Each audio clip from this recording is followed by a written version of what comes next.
अन्य समाचार वडोदराथी वडोदराना अकोटा दांडिया बजार 4 रस्ता पासेनी आ घटना के ज्यां वाहन चालको माटे પોલીસે બનાવેલો મંડપ તૂટી ગયો છે। મોડી રાત્રે પૂર ઝડપે આવેલી એક લક્ઝરી બસે આ મંડપ તોડી પાડ્યો છે। સમગ્ર ઘટનાના સીસીટીવી પણ સામે આવ્યા છે। ઘટનામાં એક વાહન ચાલકને પણ ઈજા પહોંચી હોવાની માહિતી છે। દાંડિયા બજાર ફાયર સ્ટેશનની ટીમ ઘટનાસ્થળે પહોંચી આ મંડપને હટાવ્યો હતો। પોલીસે બસના ચાલકની પૂછપરછ હાલ હાથ ધરી છે।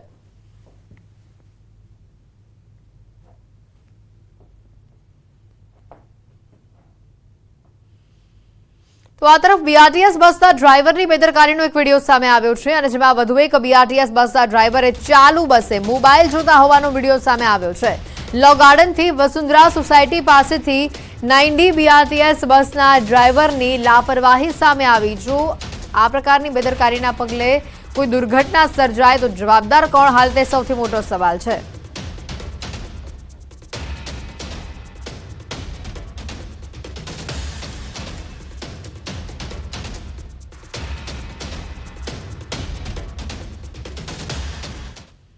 तो आ तरफ राजकोट अग्निकांड मुद्दे हाईकोर्टे राजकोट मनपानी कामगीरी पर सवाल उठाव्या छे અને કહ્યું છે કે આટલું મોટું સ્ટ્રક્ચર ઊભું થઈ ગયું છતાં પણ કોઈને કેમ ન દેખાયું।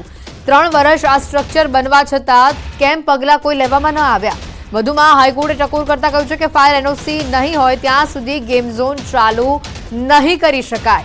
તો આ નિયમનું પાલન રાજકોટમાં કેમ નથી થયું? તપાસમાં એ પણ ખુલાસો થયો છે કે ગેમ ઝોનમાં कोई मंजूरी लेवामां आवी ज न हती। जे अलग अलग पार्टी प्लॉट में चालता था। आशुतोष पार्टी प्लॉट और जीएस पार्टी प्लॉट भेगा करीने आ पार्टी प्लॉटना मालिकोए गेमिंग झोन बनाव्युं हतुं। तेना पार्टनर्स हता। अग्निकांडने लईने महसूल और गृह विभाग द्वारा नवी गाइडलाइन्स बनाववामां आवशे। राइड तूटवी के पछी आग जेवी घटनाने रोकवा माटे नवी गाइडलाइन्स बनाववामां आवशे।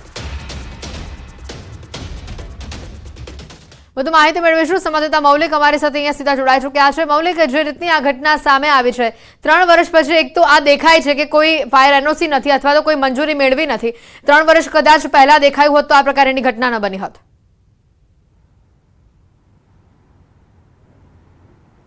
ચોક્કસથી હેતવી જે રીતે હાઈકોર્ટ આજે લાલઘૂમ દેખાઈ રહી હતી, કારણ માત્ર એ જ હતું કે આટલા વ્યક્તિઓના જીવ ગુમાવવા પડે ત્યાં સુધી રાજકોટ મહાનગરપાલિકા જે છે તેમના પ્રકારે કોઈપણ પ્રકારની કાર્યવાહી નથી કરવામાં આવી। 2 અલગ અલગ પાર્ટી પ્લોટમાં 3000 સ્ક્વેર ફીટ મીટરમાં આજે ગેમ ઝોન ફેલાવવામાં આવ્યો હતો। તે બાબતે કોઈપણ પ્રકારની પરમિશન જે છે તે માગવામાં આવી હતી પરંતુ તેમને નહોતી આપવામાં આવી। તો કયા બેઝ ઉપર તેમને આપવી જોઈતી હતી? ખાસ સાથે એ પણ કહેવામાં આવ્યું કે અત્યાર સુધી કેવા પ્રકારની નીતિઓ બનાવવામાં આવી છે ફાયર સેફટીને લઈ, લોકોના આવા જીવ જ્યારે ગુમાવવા પડતા હોય છે ત્યારે કેવા પ્રકારની રાજકોટ નગરપાલિકાએ કાર્યવાહી કરી છે, પોલીસે શું કાર્યવાહી કરી છે, આ તમામ બાબતે જે છે પૃચ્છા કરતા એડિશનલ એડવોકેટ જનરલ મનીષા લવકુમાર શાહે પણ એ બાબતે માહિતી હાઈકોર્ટને પૂરી પાડી હતી કે છેલ્લા 3 વર્ષથી આ પ્રકારની જે ગેમિંગ ઝોનની કાર્ય છે તે ચાલતી હતી। 2 અલગ અલગ પાર્ટનરો જે છે જેના મૂળ માલિકો પાર્ટી પ્લોટના હતા, જેમાં આશુતોષ પાર્ટી પ્લોટ અને બીજો એક હતો જયેશ પાર્ટી પ્લોટ। આ બંને પાર્ટી પ્લોટ દ્વારા ગેમિંગ ઝોનમાં ફેરવવા માટે, તેમને તબદીલ કરવા માટે આયોજન કરવામાં આવ્યું હતું। સાથે અન્ય જે પાર્ટનરો છે તે લોકોને પણ અત્યારે હાલ ધરપકડ કરી લેવામાં આવી છે। તેમના વિરુદ્ધ કાર્યવાહીની વાત હોય તો જે રીતે સિટી એન્જિનિયર સહિત અન્ય જે 2 પીઆઈ જે જેની જવાબદારી બનતી હતી તેવા 6 લોકોને અત્યાર સુધીમાં ધરપકડ કરવામાં આવી છે। તેમની સસ્પેન્શનની કાર્યવાહી છે તે પણ કરવામાં આવી છે, પરંતુ આટલેથી હાઈકોર્ટ જે છે તે સંતોષ ન માનતી તેમની વિરુદ્ધ કાર્યવાહી શા માટે ન કરવી જોઈએ તે બાબતે પણ ટકોર કરી હતી। કાયદેસરની જે કાર્યવાહી જે છે તે મ્યુનિસિપલ કમિશનર સામે પણ થવી જોઈએ, આ બાબતની પણ રજૂઆત જે છે તેને પણ ગ્રાહ્ય રાખી છે। હવે થોડીક ક્ષણો બાદ જ્યારે 5-1 મિનિટનો સમય આપવામાં આવે છે ત્યારબાદ હાઈકોર્ટ પોતાનો જે વલણ નિર્ણય જે છે તે જણાવશે। એટલે કે ઓર્ડર જે છે તે ઓર્ડરમાં શું કહે છે તેની ઉપર સૌનું કોઈનું ધ્યાન મંડાયેલું છે। बिल्कुल मौलिक, ए पण बात अहींया महत्वनी बनी रहे छे के नवी गाइडलाइन हवे बनाववानी वात आवी रही छे। महसूल अने गृह विभाग द्वारा नवी गाइडलाइन्स बनाववामां आवशे तेने लईने વધુ माहिती शुं छे? आ गाइडलाइन कदाच पहला बनी गई होत, मंजूरी આવી રીતે તમામ જેટલા गेम झोन ने आपी पहला चेक करवामां आवी होत तो आज आ परिस्थिति न आवी होत।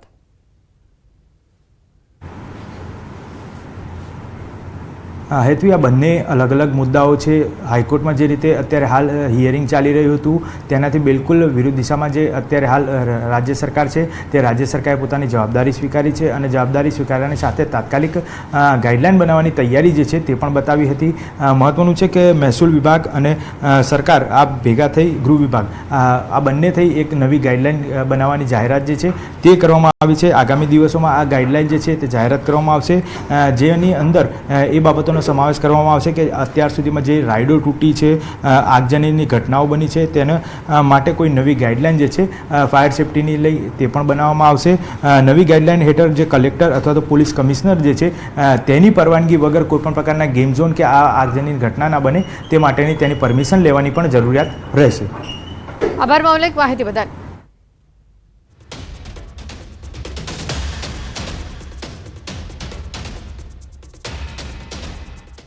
મહત્વના જે સમાચાર આવી રહ્યા છે, સરકાર નવી ગાઈડલાઈન બનાવશે. મહેસૂલ અને ગૃહ વિભાગ આ નવી ગાઈડલાઈન બનાવશે. આવતા દિવસોની અંદર નવી ગાઈડલાઈન જાહેર થશે. રાઈડ તૂટવી કે પછી આગ જેવી ઘટનાને રોકવા માટે નવી ગાઈડલાઈન બનશે. નવી ગાઈડલાઈન અનુસાર કલેક્ટર અને પોલીસ કમિશનર હેઠળ પરવાનગી મેળવવાની રહેશે.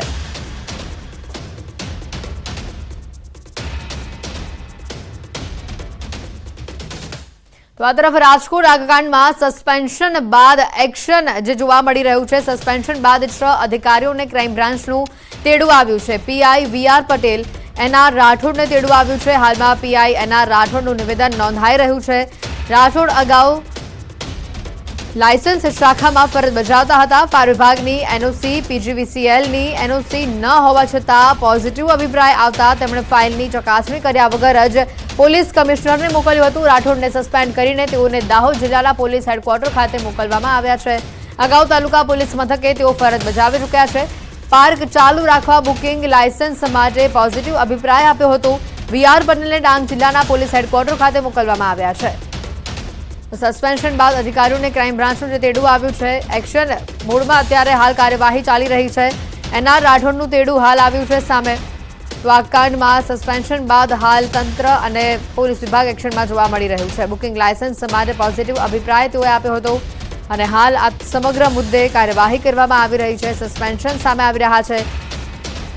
બુકિંગ લાયસન્સ માટે પોઝિટિવ અભિપ્રાય આવ્યો હતો અને જે રીતની વધુ માહિતી આવી રહી છે સામે. અંકિત પોપટ અમારી સાથે ફોન લાઈન ઉપર સંવાદદાતા જોડાઈ ચૂક્યા છે.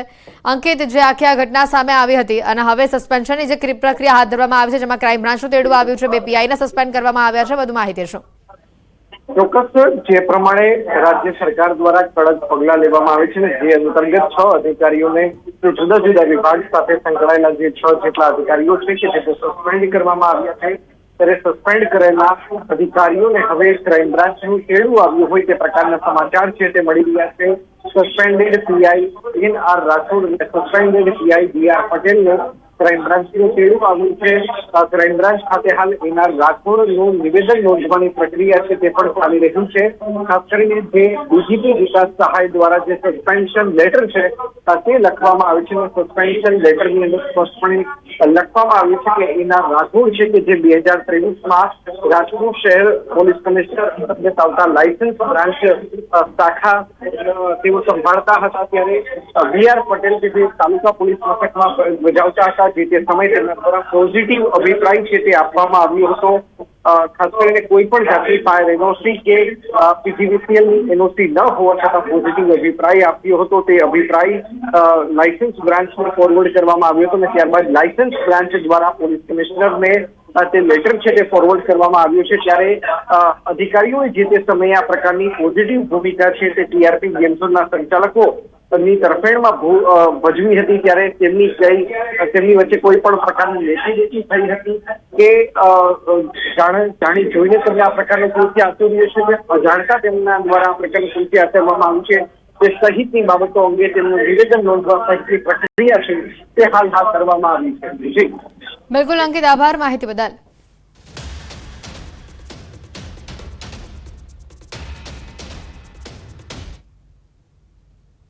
તો આ તરફ અમદાવાદના નિકોલમાં આવેલું ગેમ ઝોન સીલ કરવામાં આવ્યું છે. મંજૂરી ન હોવાથી કેમ્પસ ગેમ ઝોનને સીલ કરવામાં આવ્યું છે. છેલ્લા 3 વર્ષથી કોઈ પણ પૂર્વ મંજૂરી વિના આ ગેમ ઝોન ચાલી રહ્યું હતું. ફરીવાર કોઈ દુર્ઘટના ન થાય તેના માટે એમસીના એસ્ટેટ વિભાગ દ્વારા આ કેમ્પસ ગેમ ઝોનને સીલ કરીને આગળની કાર્યવાહી હાથ ધરવામાં આવે છે.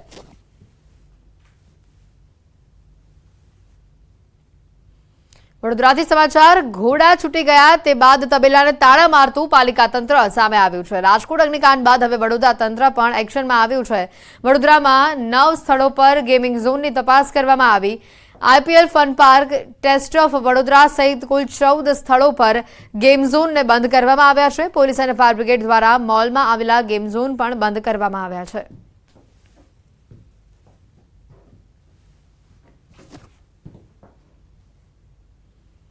સમાચારોમાં હાલ રોકાઈશું એક બ્રેક માટે.